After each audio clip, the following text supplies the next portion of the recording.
Yo, how's everybody doing today? It's your boy Airboy, and today I'm doing something different. I'm doing a top 10. I'm doing my top 10 favorite Bionicle mask.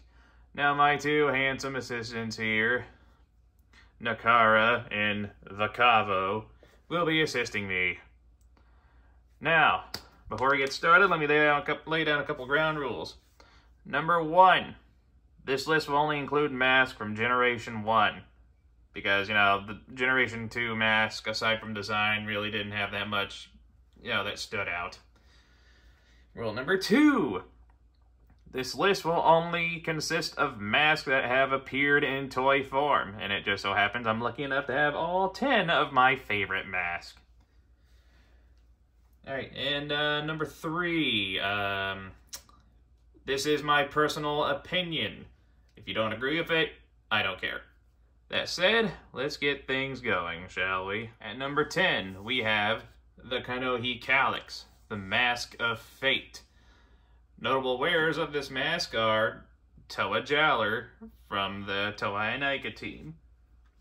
Now, this particular mask came out in 2006, and its primary ability is that it enhances the wearer's physical attributes, allowing them to accomplish physical athletic feats that most other people can't without any kind of training. To put it bluntly, if you have the body of a professional gymnast but none of the training of a professional gymnast, this mask will allow you to perform the tricks and flips of an Olympic gymnast without any of the training, as long as your body is physically capable of performing those feats. Basically, if you have the body shape to do it, the mask will allow you to do it. At number 9, we have the Kanohi Aiden, the Mask of Spirit.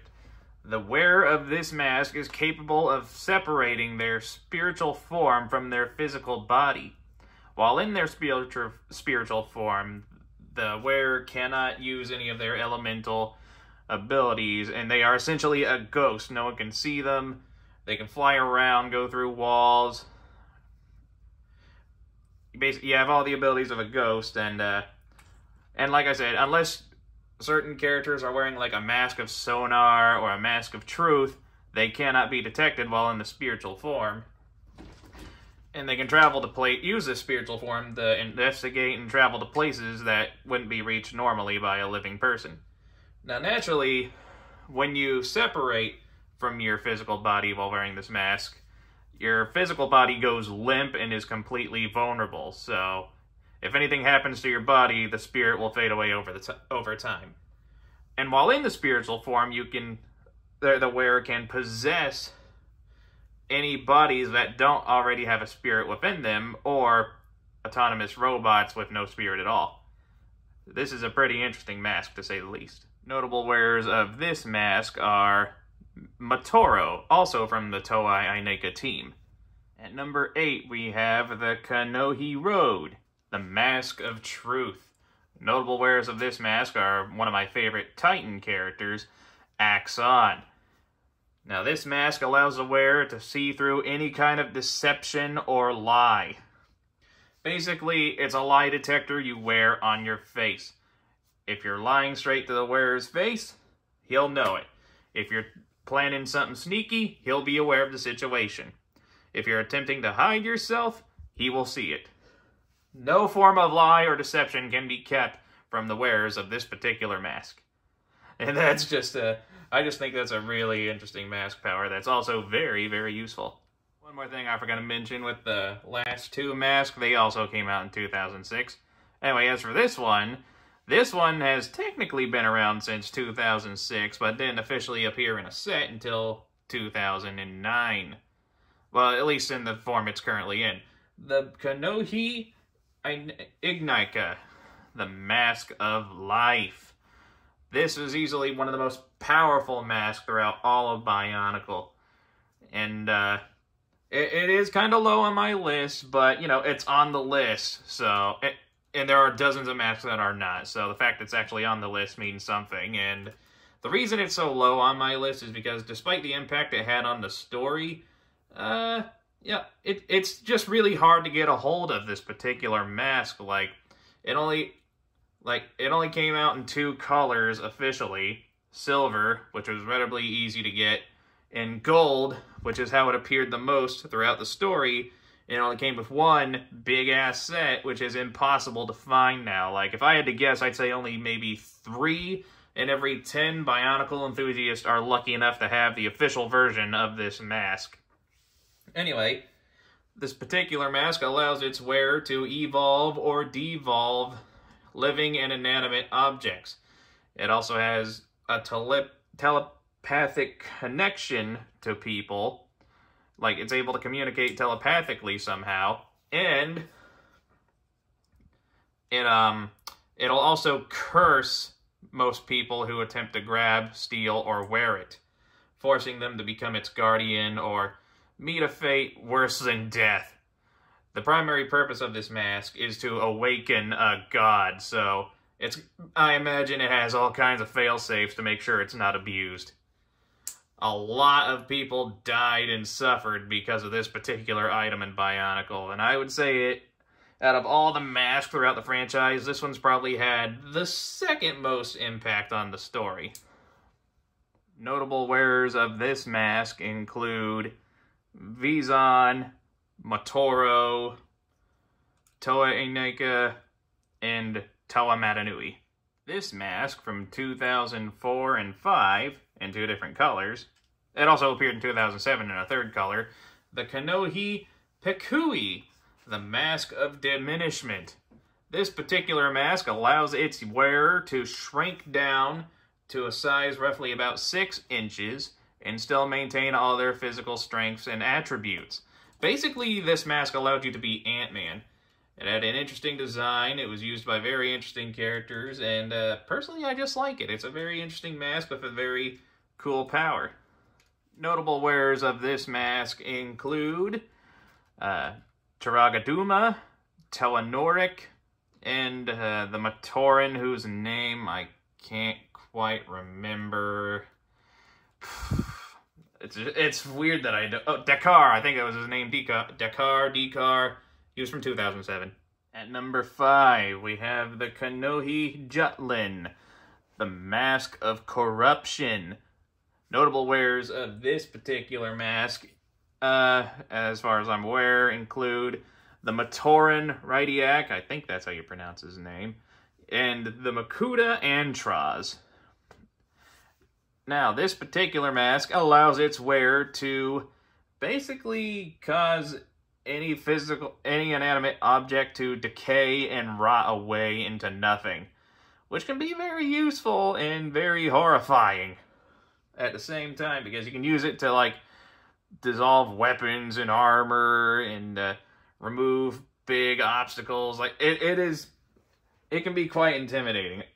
And note, there are 2 versions of this mask. Well, technically 3. I'm not going to bother showing the 3rd one, if only because Nakara here is wearing one version. I'll go ahead and show it off. He's wearing the pilot version of this mask, and honestly, between the 2, I kind of favor the pilot design. I know it has a lack of color in comparison to the main version of this mask, but I just like the more unique design to it.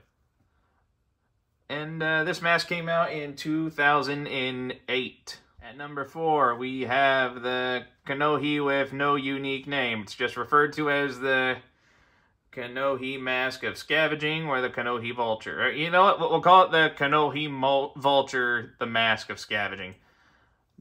This mask came out in 2008. Notable wearers of this mask include Makuta Icarax for a period of time, and the Shadow Matoran Voltraz. This mask allows its wearer to absorb the physical power and strength of dead people, well, not just dead people, but dead things in general, and add it to their own physical power. So yeah, this mask is quite handy to have as far as, like, combat scenarios go. Like, imagine you're facing an army, there's a field of dead in front of you. If you're wearing this mask, you get to take all their physical capability into yourself and just completely destroy everything in front of you, and every opponent you kill just adds more to your own strength. So, yeah, this mask can cause a lot of damage in the right hands at the right time. At number 3, we have the Kanohi Kulasi? I believe that's how you pronounce it. The Mask of Quick Travel. Notable wearers of this mask include Toa Iruni, and I'm pretty sure he's the only one. I mean, I've heard some people say that this was the mask that Nadiki used while he was a Toa, but I heard other people say he used the Mask of Stealth. I don't know for certain. I do know for a fact that Iruni used this mask when he was a Toa. Anyway, this mask allows its wearer to teleport to any given location within the range of view of the wearer, even if that location is behind an impenetrable barrier. Basically, you know Nightcrawler from X-Men? He also has the ability to teleport anywhere he sees. Basically, this mask allows you to do that. And that is a very handy superpower to have. Also, the mask just has a very good design. Like, I love the big sideburn fins, the very sleek, streamlined design. It's just a very good-looking mask to me. I do enjoy it. If I get around to making a Toa mock, this will probably be the mask I give him. And this mask came out in 2005 initially, I believe, and it was reused again in 2007 for another Matoran whose name I have difficulty remembering. And number 2. At number 2, we have the Kanohi Avoki, the Mask of Light. Basically, a Makuta's worst nightmare. That's why those two back there aren't exactly enjoying themselves at the moment. Anyway, this particular mask came out in 2003. It had multiple different color variations. I think 3, maybe. It was remolded and reused again in 2008. It was re-released again in silver in 2010.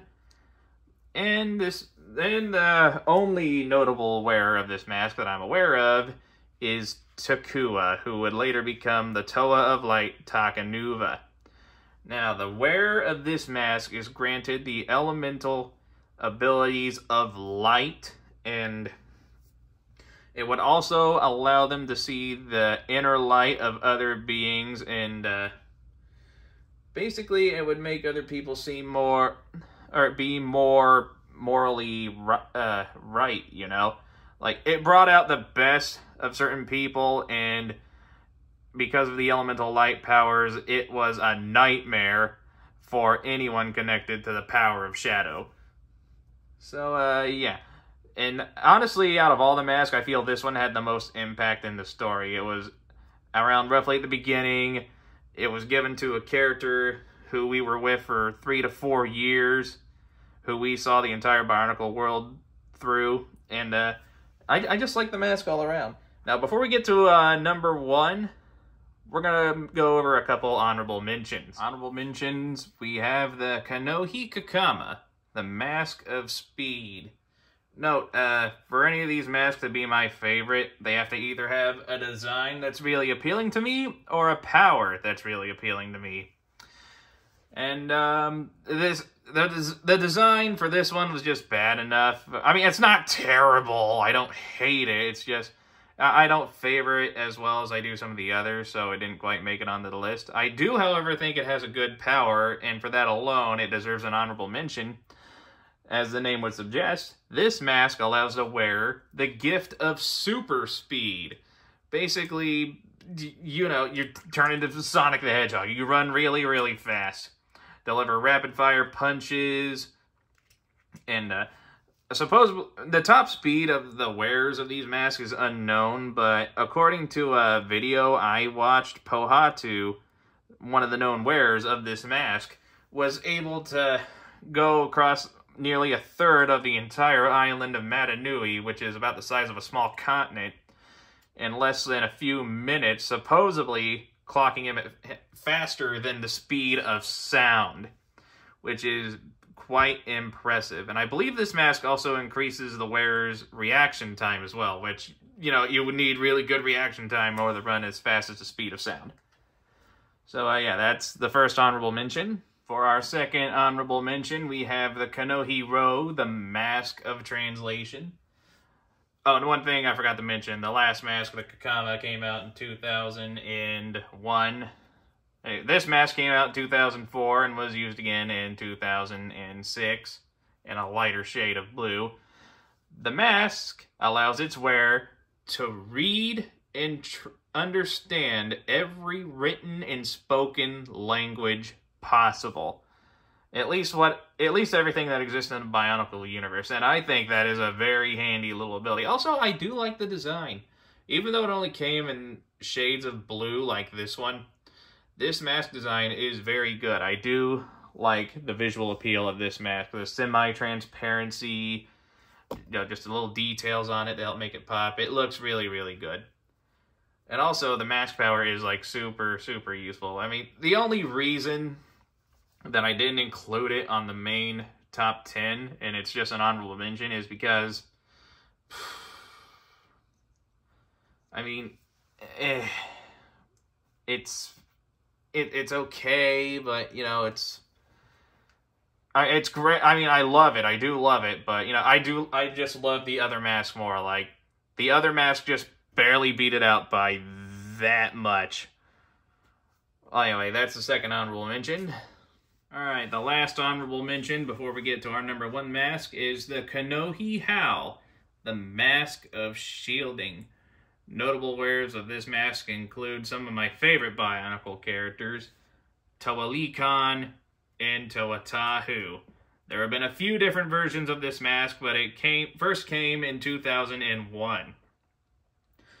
This mask allowed its wearer to project force shields around themselves, which blocked a vast majority of different attacks, especially projectile-based attacks. Now, this mask didn't make it onto my list, unfortunately. I like the design, the power's okay, but, you know, the other mask still beat it out. But I had to put it in the honorable mentions at the very least, because this mask is easily the most well-known mask in all of Bionicle. Like, if you look up Bionicle, chances are this particular mask in some shape or form will be the first thing that you see. If not the mask by itself, definitely one of the characters wearing it, most likely Tahu. So yeah, I had to at least mention it in the honorable mentions because it's such an iconic mask. It was basically the poster child for the Bionicle franchise for the longest time. And we, as Bionicle fans, will always remember it. And remember the franchise as a whole, with this mask being one of the most notable things from it. And finally, my personal number 1 favorite Bionicle mask of all time, the Kanohi-Krakan, the Mask of Shadows. This mask has appeared a couple times throughout the franchise, first in 2003, when its original master, Makuta Pterodax, was seen adoring the wearing the freaking mask, and later on in 2008 when I can't speak English, when one of his strongest servants, Icarax, was wearing the mask. Now, this mask is basically the polar opposite of the Mask of Light. Whereas the Mask of Light is easily one of the most dangerous weapons to use against the Makuta race, the Mask of Shadows is easily one of the most powerful weapons used by the Makuta race. So much so it's designed specifically for the Makuta race. One of the safety features added into this mask was that only a Makuta can hold it without being affected negatively by its effects. If anything that's not a Makuta attempts to hold it, such as a Paraka as we see in the comics, it'll release a shadowy wave attack which badly irritates the person holding the mask. Only Makuta can hold and use it.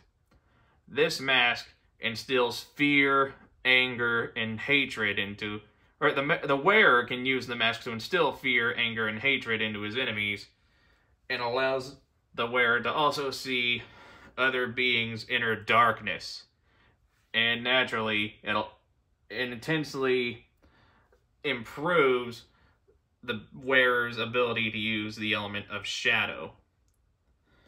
So yeah, this mask is quite a powerful weapon. especially for beings of darkness like the Makuta race. And it was worn by my favorite villain of all time from any franchise, Makuta Pterodax. So, for that reason alone, this mask made it at the top of the list. But tell me, what is your favorite Bionicle mask and why?